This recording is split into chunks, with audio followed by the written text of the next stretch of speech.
এখানে বিভিন্ন ব্র্যান্ডের আইফোন, বিভিন্ন ব্র্যান্ডের প্রায় 10টার মতো মোবাইল ফোন, স্মার্টফোন তারা লুট করে নিয়ে গিয়েছে। তারপরে 3টা দামি ব্র্যান্ডের ঘড়ি তারা লুট করে নিয়েছিল। এর মধ্যে আপনার ওমেগা ব্র্যান্ডের একটা ঘড়ি আছে। আমরা কিন্তু 3টা ঘড়ি কিন্তু লুণ্ঠন হয়েছিল, সেটা আমরা উদ্ধার করেছি।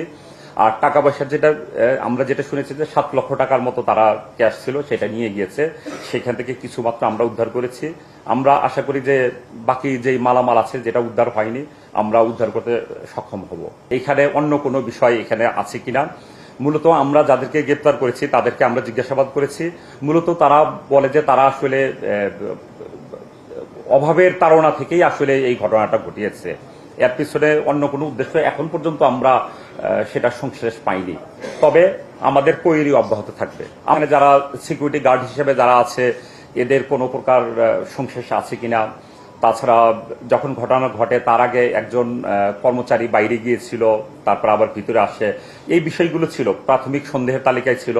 আমরা তাদেরকে নিয়ে জিজ্ঞাসাবাদ করেছি, তাদের যে অনলাইন অ্যাক্টিভিটি সেগুলো আমরা দেখেছি। এখন পর্যন্ত আমরা সংশ্লেষ পাইনি, বাট সংশ্লেষ আমাদের কাছে মনে হয় হয়তো বা থাকতেও পারে, বাট আমরা সেটা প্রচেষ্টা অব্যাহত রাখছি যে কারো সংশ্লেষ আছে কিনা। না, এটা একটা ভালো প্রশ্ন করেছেন।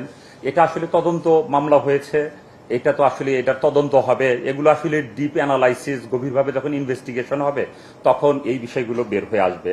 এই প্রাথমিকভাবে আসলে সেটা আমরা বলতে পারছি না। না, সবাইকে শনাক্ত আমাদের সিসি ক্যামেরার ফুটেজে কিন্তু সবার ফেস রেকর্ডিং আছে, বাট আমরা আরো 5-6 জনকে আইডেন্টিফাই করেছি। আমরা 5 জন গ্রেপ্তার করেছি, থানা পুলিশ একজনকে করেছে 6 জন, আমরা আরো 5-6 জনকে আমরা আইডেন্টিফাই করেছি, তাদের গ্রেপ্তারের প্রক্রিয়া চলছে। এটা মূলত তারা একটা ডাকাতি করেছে। আমরা আসলে তাদেরকে আপাতত এখন পর্যন্ত আমরা ডাকাতি হিসেবেই তাদেরকে ট্রিট করতেছি, এবং আসলে আমরা তাদেরকে সবাইকে গ্রেপ্তার করা মালামাল, লুণ্ঠিত মালামাল উদ্ধারই আমরা ব্যস্ত। ওই বিষয়ে আসলে যাওয়া হয় না এখন।